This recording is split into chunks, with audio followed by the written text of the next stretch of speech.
Well, hit foam. I'm out here today recording and setting up my gaps for a field archery shoot that I signed up for this weekend. Now, I'd signed up for the TRAD class as opposed to like a recurve barebow class. And the rules for that basically mean no string walking, so I can't crawl down the string for shorter shots, and no face walking, so I can't just move my anchor down my face for some of those longer shots which go out to 80 yards. So that definitely makes it a little bit more challenging. You're certainly going to aim with basically a 0 to 80 yard range, but the different classes make it progressively harder and harder to do that. So really, I think this is going to be all about compromise. If I have an anchor that's higher up, that's going to help me for the closer distances, but at 80 yards I might be aiming, 30 feet over the target. If I do an Olympic style anchor under the chin, that's going to help me for some of the longer ranges, but my arrow is going to be like well in the dirt for the closer shots. Ultimately, the shot itself is not changing. The only thing that changes is where I aim relative to the target. So it's not like I got to figure everything out. I'm just running my same shot, but just trying it with low anchors, trying it with a moderate anchor, trying it with my hunting anchor, and I'll just see where I end up. All right, so for starters, let's just see how big of a difference I got between those different anchors. So I'll start with my hunting style anchor, which is basically my knuckle right up against my cheekbone, kind of like I'm sitting on a rifle stock. And I'll aim with my point basically resting right at the bottom of the wood frame. I'll try the Kaminsky style anchor.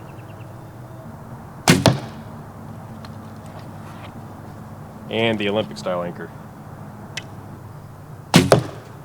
So here's the gap with the hunting arrow, or the hunting anchor I should say. And this was the Kaminsky anchor, which is basically my first two knuckles kind of cradling the front of my chin. And this was the Olympic style anchor with everything underneath the chin. That one didn't feel as solid for me, probably just because I'm not as used to it. Now I'll step out to 20. So holding it at the concrete with the Kaminsky anchor, you could see that I had like, I don't know, a 4-foot gap, which means the Olympic anchor will probably be about the top of the target. Try the hunting anchor. 2.5, 3-foot gap maybe. The problem is, obviously that one's the best at this range, but when I step out to 80, it's gonna be, I don't even know if the Kaminsky anchor will get me far enough. So we'll see. Gonna have to start battling the sun a little bit here.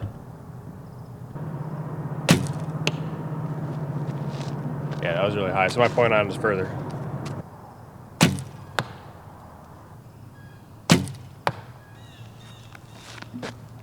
Yeah, they're both pretty close to the center. So basically my riser, the little top of the riser was around the top of the target frame, and my point was like maybe 2 or 3 feet in front of the bale. Oh wow, my the lighting, I don't know. It's too far for me to see. I need to use some binoculars next time. I thought these were in the middle. They're not even close. This one I thought was much lower too. I basically thought all of these arrows were much lower in the frame. I did bring a camera with much higher zooms. I'm gonna start using that. Apologies about the sun. This is the only time I had to make this video and do the sighting in. I'll start with the hunting anchor. Once again, trying to shoot a point on, and then switch to the medium anchor. I think the Olympic anchor, I don't know, for those close range shots, it's just gonna be, I don't even know if it's gonna be feasible. I might have to aim with like the top of the riser.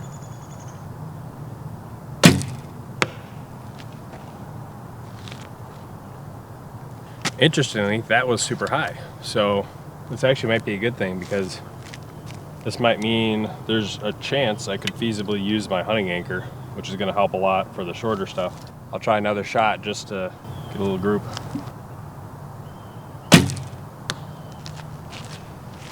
Yep, they're both high. So I'm gonna go to 50 and try that with a hunting anchor. All right, 50 yards. Actually, one thing I found about shooting into the light like this, my arrow glows, and so it makes it really easy to see that in my sight picture.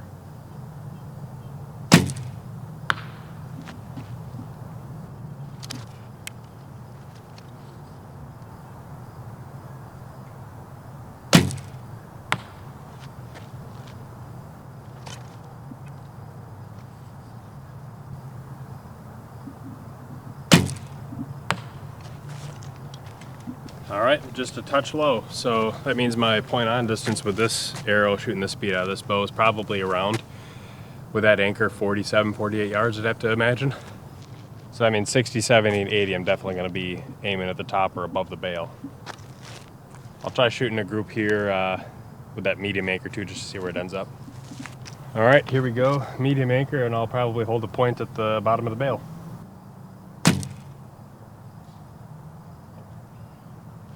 Okay, that was too high. Went over the target. Let's try aiming below the cement again, I guess.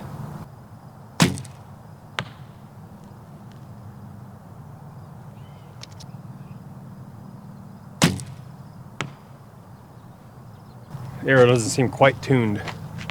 Looking at that fly, get a little bit of kick. I know that I was kind of on the verge of being a little bit stiff when I had set these things up, but I needed to get a fast trajectory to be able to shoot these kind of distances. All right, so I'm gonna step it out to 60, and I know I was hitting a little bit low with that first anchor. At 50, 60 is a lot more extra yardage. I'm probably gonna aim above the bail. Maybe a foot above the bail, I think, is where I'll hold. I don't know if that'd be enough, but we'll see. I'll aim a foot above the bail. It's been shooting pretty flat so far. I gotta be around, I think, 10 grains a pound. I didn't measure it exactly, but I know a lot of guys will shoot even lighter for this kind of shooting. All right, hunting anchor first, holding high. Ooh, man, that was a lot of drop. Pretty sure I hit the bottom of the target, and I was holding like right where it says no broadheads. I'll try aiming at the very apex of that little roof.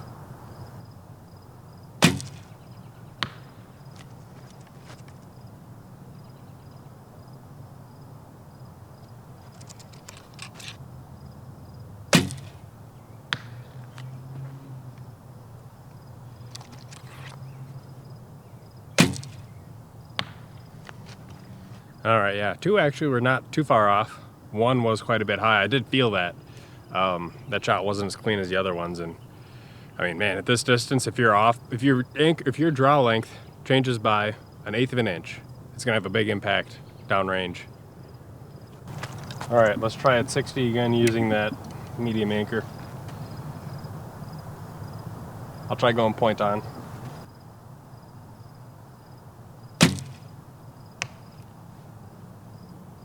I lied. I ended up holding the point about at the gray line. I have no idea where it hit, but it felt right, so I'll try it again.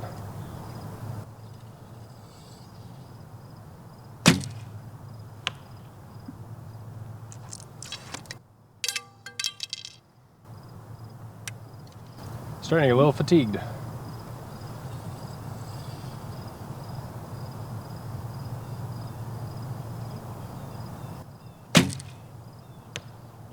I can tell when I get fatigued because I start using more middle finger instead of mostly index. And that can also affect the vertical impacts and the tune. Actually, those are pretty consistent, more so than I would have thought based on the way that the shots felt. And I can't believe it's still not on point on. That point on must be like 70 yards or 70 meters with that low anchor. So obviously it's a better choice for the long range, but it just doesn't work at all for the short stuff. I mean, maybe if I start using that little curve in that top point of my riser, you know, maybe if I were to use this in my sight picture as an aiming reference, that's like literally how far lower I have to aim relative to the spot I want to hit with that lower anchor. For the amount of arrows that you shoot at 60 to 80 compared to the stuff that's shorter than that, I mean, a 48 yard point on with that hunting anchor is about middle of the road. And I just got to cross my fingers maybe and hope that I don't miss the target bail. Yeah, well, I'll try them both again at 70. The problem is at 70, I'm gonna have to hold like 8 feet over the target with that first anchor.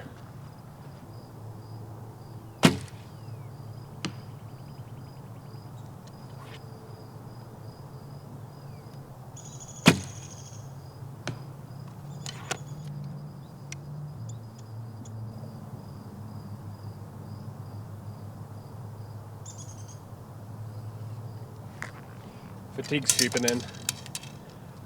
I really wanted to get rid of that arrow, but it wouldn't have been good. I was shooting my traditional bows a ton in the spring, and then the last, I don't know, month or so, I haven't been shooting them as much.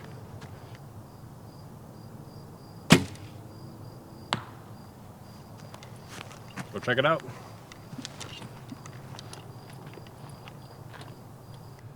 Honestly, not terrible. That 3-shot group was about 10 inches low, so finally I found my point on, or at least close to it. I've surpassed the point on distance with that anchor, so it's probably around 67, 68 yards for an actual point on distance. I didn't even attempt the higher anchor. As much as those arrows were dropping, I mean, you could just hear the time of flight. The thing's flying forever, and they're coming down in at such an angle. I've got to aim like 8-10 feet over the target, I would imagine, with that first anchor. And I'm for sure probably going to mess up some arrows. Well, let's bump out to 80. I'll try it just with that intermediate anchor again. This is a distance that's only a couple of yards further than what they would shoot in the Olympics. Obviously in the Olympics, they're holding the majority of their arrows in a group about that big. They had different equipment too, but still it's pretty impressive. All right, I'm gonna take the point of my arrow and I'm gonna hold it. Yeah, we'll go a foot above that apex of the little target building.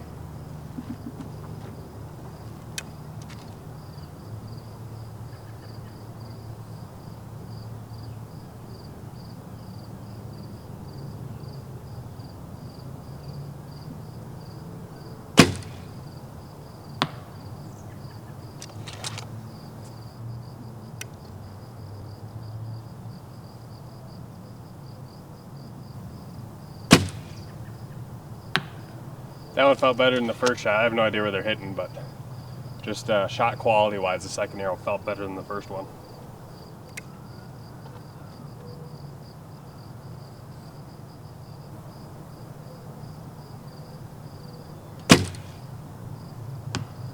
Well, hit foam. Moment of truth, I still can't really see where those arrows hit. Those spin wing type vanes, these are XS wings, man.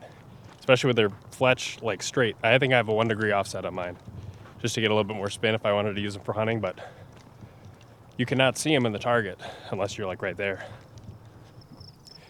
I'm not 100% sure because I'm not ultra familiar with the rules. This is an NFAA target. I don't know if this is the one that they would typically use at 80 yards, if they might throw in a smaller one. But if this is the size target face they use, which is a 65 centimeter target face, that's 3 scoreable arrows. I mean, I can't really complain about that. And I don't think I could adjust my height much.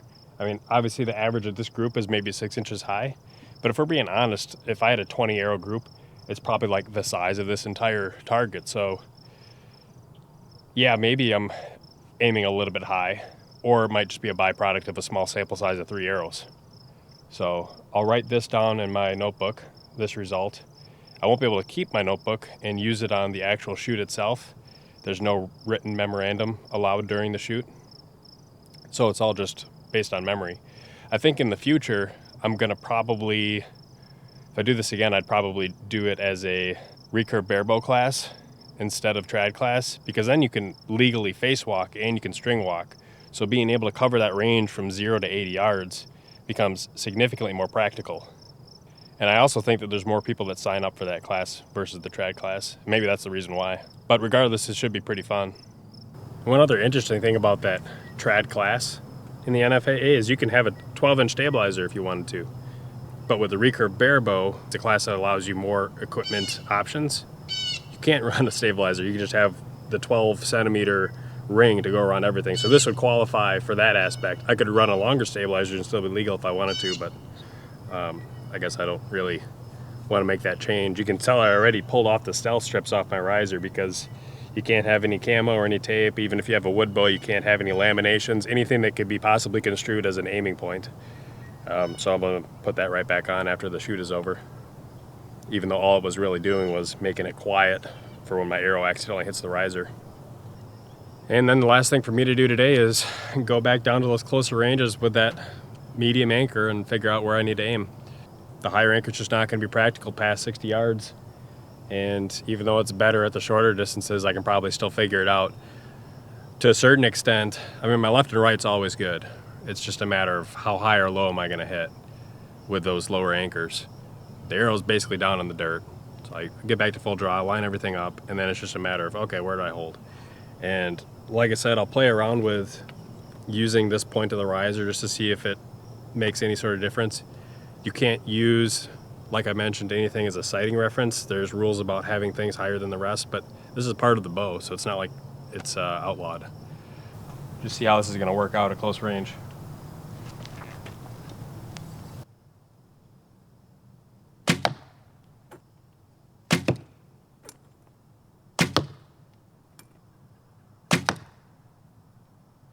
All right, let's check it out. Just low. That's in. It's not an X, but it's in the white. Then we got one that's just out to the right, and one that's in but not an X. Just give you some size reference. This can work. It's probably a better overall alternative than using the higher anchor. I'll just have to figure out, like I said, exactly where to aim. It's a compromise. Certainly the higher anchor would be better at close range, but it's really unpractical at the longer distances. So I'll continue on today, working out. I have the 10 meter, probably as close as I'm gonna get it before the tournament starts tomorrow, but I'll do it at 20 all the way out to 60, I think I still need to confirm. Regardless of how the outcome turns out, I'm doing this for fun and to challenge myself and to try and improve my knowledge and understanding of archery. I certainly got a lot more to learn, and I think I'm gonna have a good time. Well, thanks for watching if you made it this far. If you do want to see more traditional based content, let me know in the comments. I know a couple people have asked. I want to do a video on my Acadian Woods bow that I've been using for hunting quite a bit. I had a set of Moac limbs from Backwoods Composites on order. They made weight literally yesterday, so I'm really excited to get those and start shooting them as well. Videos about shooting a traditional bow from a saddle effectively, how to do self-improvement or resources to go and look into. Just let me know what you guys want to hear about.